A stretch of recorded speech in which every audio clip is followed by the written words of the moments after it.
มอมให้หนังได้ไกลត្រីក្រមុំហើយនឹងត្រីកែវាស្រែកខាងណៃឲ្យកុំទើលេងអីវាស្រែកខាងណៃឲ្យកុំទើលេងអី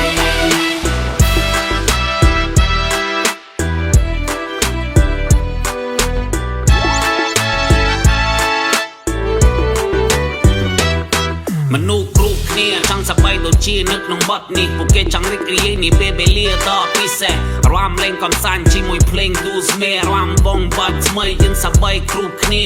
អ្នកណាក៏អាចចូលមករាំលេងបានដែរមិនថាខ្មៅសឬក៏មិនមែនជនជាតិខ្មែរអត់តែចូលបងរំសប្តាយបងប្អូនគ្នាតាំងកាយគៀងពួកយើងសប្បាយទាំងអស់គ្នា